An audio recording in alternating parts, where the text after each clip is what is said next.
അറിവ് പകരുന്ന മറ്റൊരു വീഡിയോയിലേക്ക് എല്ലാ കൂട്ടുകാർക്കും ഹാർദമായ സ്വാഗതം. അപ്പോൾ ഈ വീഡിയോ നിങ്ങൾക്ക് ഇഷ്ടപ്പെട്ടിട്ടുണ്ടെങ്കിൽ നിങ്ങളുടെ കൂട്ടുകാർക്കോ മറ്റുള്ളവർക്കോ ഷെയർ ചെയ്യാനുള്ള ഒരു സന്മനസ് കാണിക്കണമെന്ന് അഭ്യർത്ഥിക്കുന്നു. അപ്പോൾ നമുക്ക് വീഡിയോയിലേക്ക് പോവാം.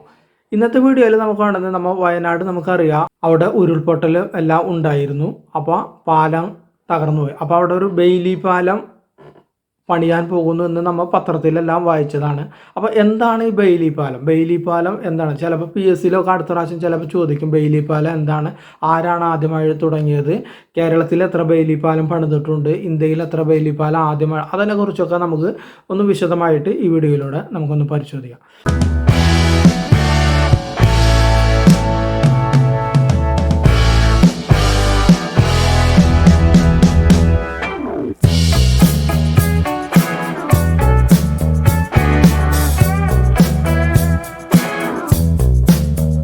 അതായത് ഉരുൾ കവർന്നെടുത്ത വയനാട് ഉയർന്ന ബെയിലി പാലം നമ്മൾ വാർത്തകളിൽ നമ്മൾ കാണുമ്പോൾ കേരളത്തിൽ സൈന്യം ആദ്യമായി ബെയിലി പാലം നിർമ്മിച്ചത് പത്തനംതിട്ട ജില്ലയിൽ റാന്നിയിലാണ്. അത് ഓരോ പത്തനംതിട്ടക്കാരനും ഇപ്പോഴും അഭിമാനത്തോടെ പറയും ആ കാര്യങ്ങൾ. അത് 3 പ്രദേശങ്ങളിൽ ബെയിലി പാലം തുറന്ന ഏക ജില്ലയും, അതായത് കേരളത്തിലായാലും ഇന്ത്യയിലായാലും ഏക ജില്ല പത്തനംതിട്ടയാണ്. അത് പുനലൂർ മൂവാറ്റുപുഴ സംസ്ഥാന പാതയിൽ പമ്പാ നദിക്ക് കുറുകെയാണ്. 1996 ഈ ബെയിലി പാലം പണിതത്. അതായത് 1996 ജൂലൈ 29 റാന്നി വലിയ പാലം അപ്രതീക്ഷിതമായി തകർന്നു. പ്രധാന പാതയിലെ തടസ്സം യാത്രാ തടസ്സം സൃഷ്ടിച്ചു. അപ്പോൾ റാന്നിയും മലയോര ജില്ലമായ പത്തനംതിട്ടയും 2ആയി വിഭജിക്കപ്പെട്ടു. യാത്രാക്ലേശം നേരിട്ടു. അപ്പോൾ ആളുകൾ എന്ത് ചെയ്തു? ബോട്ടിലും വെള്ളത്തിലുമൊക്കെയായി നദി കുറുകെ കടന്നുള്ള യാത്ര. അപ്പോൾ അത് പത്രങ്ങളൊക്കെ കെട്ടുകളൊക്കെ വന്നു. അങ്ങനത്തെ യാത്ര അപകടങ്ങൾ വിളിച്ചു വരുത്തുമെന്നുള്ളത്. അതുകൂടാതെ ശബരിമല തീർത്ഥാടന പാത എന്ന പരിഗണനയും അവിടെ ഉണ്ടായിരുന്നു. അങ്ങനെയാണ് അവിടെ പാലം പണിയാനുള്ള സാധ്യത ആരാഞ്ഞത്. അതിന് റാന്നി മുൻ MLA രാജു എബ്രഹാമിൻ്റെ ഇടപെടലുണ്ട്. അതിൽ കൂടുതലായിട്ട് ആ പാലം വരാനുള്ള കാരണങ്ങളുണ്ട്. അതായത് അന്നത്തെ നായനാർ സർക്കാർ ഉടൻ സ്ഥിതി വിലയിരുത്തി യാത്രാ സൗകര്യം പുനഃസ്ഥാപിക്കാനുള്ള നടപടി സ്വീകരിച്ചു. ഈ സാഹചര്യത്തിലാണ് സംസ്ഥാനത്തെ ആദ്യ ബെയിലി പാലം അവിടെ നിർമ്മിക്കാനുള്ള തീരുമാനം കൈക്കൊണ്ടത്. അതുകൂടാതെ പത്തനംതിട്ട ജില്ലയിൽ തന്നെ MC റോഡിൽ, അതായത് പത്തനംതിട്ട കൊല്ലം ജില്ലകളെ ബന്ധിപ്പിക്കുന്ന ഏനാത്തു പാലം, അത് തകർന്നിട്ടുണ്ടായിട്ട് മറ്റൊരു യാത്രാക്ലേശം കൂടി ഉണ്ടായിട്ടുണ്ട്. അതായത് കല്ലടയാറിന് കുറുകെയാണ് അപ്പോൾ പാലം പണിതിട്ടുള്ളത്. അത് 2017 ജനുവരിയിലാണ് ഏനാത്ത പാലത്തിന് ബലക്ഷയം സംഭവിച്ചത്. ഇക്കാലയളവിൽ MC റോഡിലെ ഗതാഗത തടസ്സം ഒരു പരിധി വരെ പരിഹരിക്കാനായിട്ട് ഈ പാലം ഉപകരിക്കപ്പെട്ടിട്ടുണ്ട്. ഇതിൽ ചെറിയ വാഹനങ്ങൾ മാത്രം കടന്നു പോകാൻ സാധിക്കുന്ന 55 മീറ്റർ നീളമുള്ള ഒരു ചെറിയ പാലമായിരുന്നു ഇത് പണിതത് മദ്രാസ് എഞ്ചിനീയറിംഗ് ഗ്രൂപ്പിലെ 14ാം എഞ്ചിനീയർ റെജിമെൻറ്റിൻ്റെ മേൽനോട്ടത്തിൽ 50 സൈനികരാണ് അന്ന് ഈ പാലം പണിയാനായിട്ട് ഏർപ്പെട്ടത്.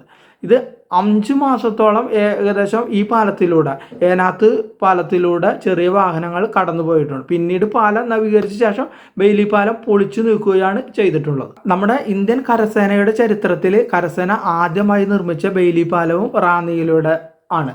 അതിനുശേഷം കാശ്മീരിൽ ലഡാക്കിലും ഒരു പാലം അവർ നിർമ്മിച്ചിട്ടുണ്ട്. ബെയിലി പാലത്തിൻ്റെ ചരിത്രം നമ്മൾ എടുത്തു നോക്കിയാൽ 1942 ഉത്തരാഫ്രിക്കയിലെ ബ്രിട്ടീഷ് സൈന്യത്തിനാണ് ഈ പാലം ആദ്യമായി നിർമ്മിച്ചത്. 1944 ആയപ്പോഴേക്കും ഇത്തരം പാലങ്ങൾ കൂടുതലായി നിർമ്മിച്ചു തുടങ്ങി.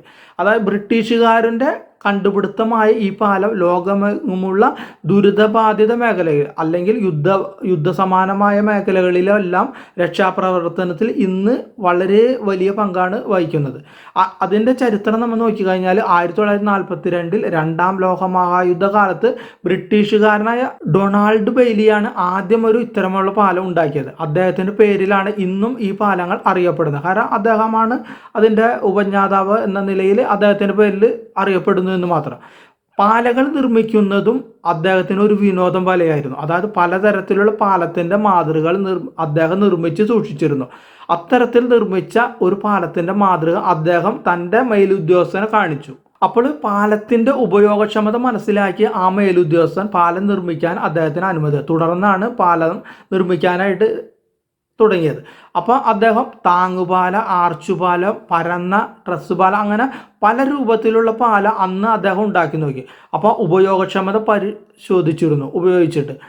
അതായത് അന്ന് ആവോൺ നദിക്കും സ്റ്റൗർ നദിക്കും അടുത്തുള്ള ചതുപ്പ് പ്രദേശത്തെ ബന്ധിപ്പിക്കാനുള്ള ഒരു പാലമാണ് അന്ന് അദ്ദേഹം നിർമ്മിച്ചത്. മദർ സില്ലേഴ്സ് ചാനലിന് മുകളിലൂടെയാണ് ആദ്യമായി ഈ പാലം നിർമ്മിച്ചത്. ഇന്നും അവിടെ ഈ പ്രവർത്തനക്ഷമമായ ഈ ബെയ്ലി പാലം ഇപ്പോഴും അവിടെ പ്രവർത്തിച്ചുകൊണ്ടിരിക്കുന്നു ഇത്ര കാലങ്ങൾക്ക് ശേഷവും. അതിനുശേഷം അദ്ദേഹത്തിന് സാങ്കേതികവിദ്യ റോയൽ മിലിറ്ററി എഞ്ചിനീയേഴ്സിന് നൽകി. അതിനുശേഷം 1942 ഉത്തരാഫ്രിക്കയിൽ ബ്രിട്ടീഷ് സൈന്യത്തിനായി വീണ്ടും ഈ പാലം നിർമ്മിച്ചു തുടങ്ങി. അതുകൂടാതെ 1944 ആയപ്പോഴേക്കും ഇത്തരം പാലങ്ങൾ കൂടുതലായി നിർമ്മിച്ചു തുടങ്ങി. ഇതിനിടയിൽ പാലത്തിൻ്റെ നിർമ്മാണത്തിനായി US സർക്കാർ അനുമതി നൽകി. അവർ അവരുടേതായ ചില രൂപകൽപ്പനകളൊക്കെ ചെയ്തിട്ടാണ് പാലം നിർമ്മിച്ചത്. അവരുടേതായ രീതിയിൽ പാലം നിർമ്മിച്ച് തുടങ്ങുന്നത്. ഈ പാലത്തിന് മുൻകൂട്ടി നിർമ്മിച്ച ഘടകങ്ങളും ഉണ്ടാവും ഈ പാലം. അത് വന്നിട്ട് ഒരു സ്ഥലത്ത് കൂട്ടി യോജിപ്പിക്കുകയാണ് ഈ പാലത്തിന് പണിയാനായിട്ട് ചെയ്യുന്ന കാര്യങ്ങൾ. മെയിനായിട്ട് ഉരുക്കും മരത്തടിയുമാണ് ഈ പാലത്തിന് പ്രധാന ഘടകങ്ങൾ. എവിടെയാണ് പാലം വേണ്ടത് അവിടേക്ക് ഈ സാധനങ്ങളെല്ലാം എത്തിച്ച് അവിടെ ചെന്നിട്ട് കൂട്ടി യോജിപ്പിക്കുകയാണ് ചെയ്യുന്നത്. അതായത് വലിയ ചരിവുള്ള ദുർഘടമായ പ്രദേശങ്ങൾ, അടിയന്തര ഘട്ടങ്ങളിലെല്ലാം ഈ പാലത്തിന് വളരെയധികം ഉപയോഗം ഉണ്ടാകുന്നുണ്ട്. ഈ പാലത്തിൻ്റെ മെയിനായിട്ട് ഗുണങ്ങൾ നമ്മൾ നോക്കിക്കഴിഞ്ഞാൽ ഇവ നിർമ്മിക്കാൻ പ്രത്യേക ഉപകരണങ്ങളുടെ ആവശ്യമില്ല. കൂട്ടിച്ചേർക്കാനായിട്ട് ഭാരം കൂടിയ യന്ത്രങ്ങളും വേണ്ട.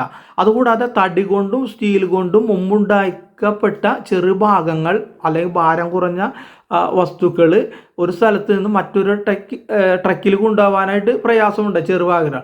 അപ്പോൾ ഈ സാധനങ്ങൾ, ഈ ഭാരം കുറഞ്ഞ ഐറ്റംസ് കൈകൊണ്ട് തന്നെ നമുക്ക് ഓരോ സൈനികന് കൈകൊണ്ട് തന്നെ ഘടിപ്പിക്കാവുന്നതാണ്. ക്രെയിനിൻ്റെ മറ്റും ഒന്നും ആവശ്യമില്ല. അതുകൂടാതെ ഇവ നല്ല ഉറപ്പുള്ളതാണിത് ടൺ കണക്കിന്. അതായത് എത്ര ടൺ പോകണം അത് മുൻകൂട്ടി കണ്ടുകൊണ്ട് അതിനനുസരിച്ച് രൂപകൽപ്പനയാണ് ചെയ്തത്. യുദ്ധമേഖലകളിലെല്ലാം വലിയ യുദ്ധ ടാങ്കുകൾ വരെ ഇതിൽ കൊണ്ടുപോകുന്നതായിട്ട് നമുക്ക് കാണാനായിട്ട് സാധിക്കും. അപ്പോൾ ഇത്രയുമാണ് ഒരു ബെയ്ലി പാലത്തിനെ കുറിച്ച് നമുക്ക് പറയാനുള്ള കാര്യങ്ങൾ. അപ്പോൾ ഈ വീഡിയോ നിങ്ങൾക്ക് എല്ലാവർക്കും ഇഷ്ടപ്പെട്ടു എന്ന് കരുതുന്നു. ഇഷ്ടപ്പെട്ടിട്ടുണ്ടെങ്കിൽ മറ്റുള്ളവർക്ക് അറിവ് സമ്പാദിക്കാൻ താല്പര്യമുള്ള മറ്റുള്ള നിങ്ങളുടെ കൂട്ടുകാർക്കോ മറ്റുള്ളവർ ഷെയർ ചെയ്യാനുള്ള ഒരു വിനീതമായി അഭ്യർത്ഥിക്കുന്നു. അപ്പോൾ വീഡിയോ കണ്ട എല്ലാവർക്കും നന്ദി, നമസ്കാരം.